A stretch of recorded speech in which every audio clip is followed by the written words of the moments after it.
Hello friends, প্যাশনের সোনায়ন Soma চ্যানেলে আপনাদেরকে স্বাগত। আজকে আমি আপনাদেরকে করে দেখাবো বিয়েবাড়ি স্টাইলে টমেটোর চাটনি রেসিপি। এইভাবে টমেটোর চাটনি তৈরি করলে শেষ পাতে খেতে কিন্তু বেশ ভালো লাগে, আর বাঙালিদের শেষ পাতে চাটনি না হলে চলে না। তাই ভাবলাম আজকে আপনাদের সাথে আমি টমেটোর চাটনির রেসিপিটা শেয়ার করি। টমেটোর চাটনি করতে আমি বেশ পাকা টমেটো 1 কেজি নিয়েছি। এবার টমেটোগুলোকে খুব ভালো করে ধুয়ে ছোট ছোট টুকরো করে আমি কেটে নেব। আর এই সময় বাজারে খুব ভালো টমেটোও পাওয়া যায়। এই টমেটো দিয়ে চাটনি করে অনেক দিন কিন্তু স্টোর করেও রাখা যায় ফ্রিজে। দেখুন, টমেটোগুলোর দানা আমি বের করে দিয়েছি। লাগবে আমসত্ত্বগুলোকে ছোট টুকরো করে কেটে নিয়েছি। লাগবে খেজুর, কিশমিশ আর কাজু বাদাম।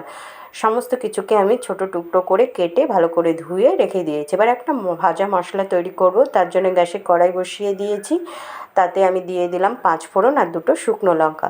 এই 5 ফোড়ন আর শুকনো লঙ্কাকে আমি শুকনো খোলায় হালকা করে একটু ভেজে নেব। তারপর ঠান্ডা করে মিক্সিতে হাফ ডাস্ট করে নেব। এই ভাজা মশলাটা আমি চাটনিতে ইউজ করব, তাহলে চাটনির টেস্টটা খুব ভালো হবে। আর এই সময় বাজারে খুব ভালো টমেটোও পাওয়া যায়। এই টমেটোগুলো দিয়ে চাটনি করে আপনারা কিন্তু অনেক দিন পর্যন্ত ফ্রিজে রেখে খেতে পারেন। দেখুন, আমার ভাজা মশলা তৈরি হয়ে গেছে। শুকনো খোলায় ভেজে একটু ঠান্ডা করে মিক্সিতে হাফ ডাস্ট করে নিয়েছি। এবার আমি গ্যাসে কড়াই বসিয়ে দিয়েছি। দেওয়ার পরে পরিমাণ মতো একটু সর্ষের তেল দিয়েছি। তাতে আমি ফোড়ন দেব 5 ফোড়ন আর শুকনো লঙ্কা। 5 ফোড়ন আর শুকনো লঙ্কা দিয়েই আমি চাটনিটা তৈরি করব। এতে দারুণ সুন্দর একটা স্মেল আসে। 5 ফোড়ন আর শুকনো লঙ্কা থেকে যখন একটা দারুণ সুন্দর স্মেল বেরোতে শুরু করবে, তখন আমি কেটে রাখা টমেটোর টুকরোগুলো দিয়ে দেবো। টমেটোর টুকরোগুলো আমি দিয়ে দিচ্ছি। দেখুন, টমেটোর টুকরোগুলো দিয়ে গ্যাসের আঁচটাকে লো টু মিডিয়ামে রেখে আমি একটু ভালো করে নাড়াচাড়া করে নেব। আর টমেটোর চাটনি তৈরি করতে খুব বেশি সময়ও লাগে না। আর আমরা বাঙালিদের কিন্তু বেশ চাটনি খেতে ভালোই লাগে। শেষ পাতে অনুষ্ঠান বাড়িতেও চাটনি হয়। আমরা আমাদের নিজেদের বাড়িতেও চাটনি করেই থাকি। বিভিন্ন রকম চাটনি আমরা তৈরি করে খেয়ে থাকি।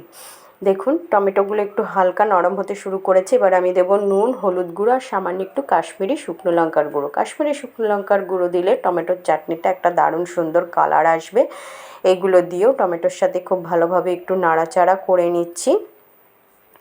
খুব ভালো মতো একটু নাড়াচাড়া করে নিয়ে গ্যাসের আঁচটাকে লো টু মিডিয়ামে রেখে আমি কড়াইটাকে প্রায় মিনিট 5 মতো ঢেকে রেখে দেবো। তাহলে টমেটোটা অনেকটাই প্রায় নরম হয়ে আসবে। মিনিট 5 হয়ে গেছে, আমি ঢাকনা সরিয়ে নিচ্ছি। দেখুন, টমেটোটা কিন্তু আমাদের অনেকটাই সফট হয়ে গেছে।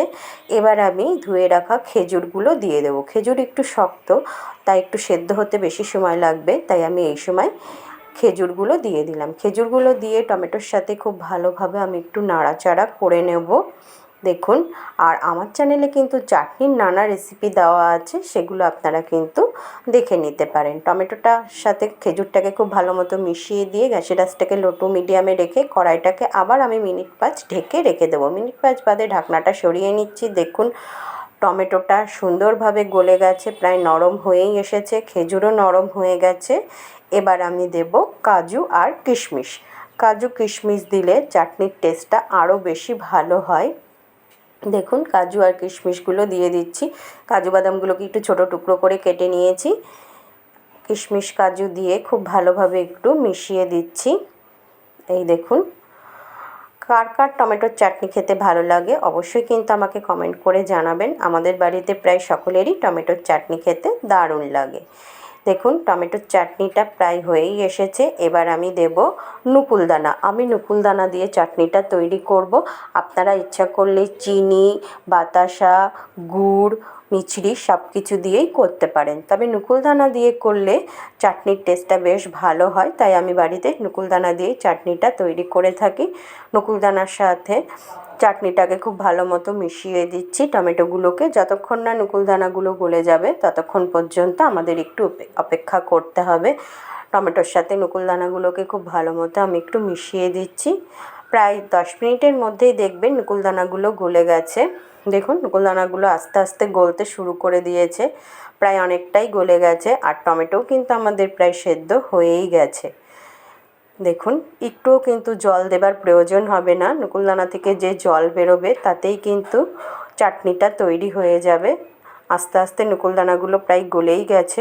প্রায় সমস্ত নকুলদানা যখন গলে যাবে তখনই আমাদের প্রায় চাটনিটা কিন্তু হয়ে যাবে। দেখুন এবার চাটনিতে দারুণ সুন্দর একটা কালার চলে এসেছে আর সমস্ত নকুলদানা কিন্তু গলেও গেছে। এবার আমি দেব আমসত্ত্ব। লাস্টে আমসত্ত্ব দিলে চাটনির টেস্টটাও ভালো হয় আর আমসত্ত্বগুলো গলেও যাবে না। দেখুন কি সুন্দর একটা কালার এসেছে।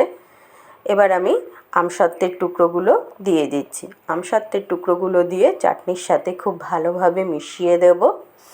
খুব ভালোভাবে আমসত্ত্বের টুকরোগুলোকে চাটনির সাথে আমি মিশিয়ে দিচ্ছি। দেখুন এবার লাস্টে আমি সেই ভাজা মশলাটা দিয়ে দেব।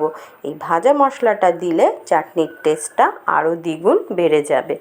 দেখুন এইবার আমি সেই বেশ অনেকটা পরিমাণে ভাজা মশলা চাটনির সাথে মিশিয়ে দিচ্ছি।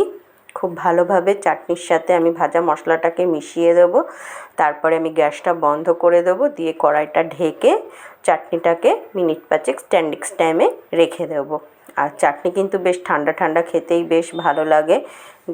দেখুন এবার আমি গ্যাসটা বন্ধ করে কড়াইটা ঢেকে কিছুক্ষণ স্ট্যান্ডিং টাইমে রাখার পরে চাটনি সার্ভ করে দেখুন আমি টমেটোর চাটনি সার্ভ করে দিয়েছি। আশা করি আমার এই টমেটোর চাটনির রেসিপিটা ভালো লেগেছে। ভালো লেগে থাকলে চ্যানেল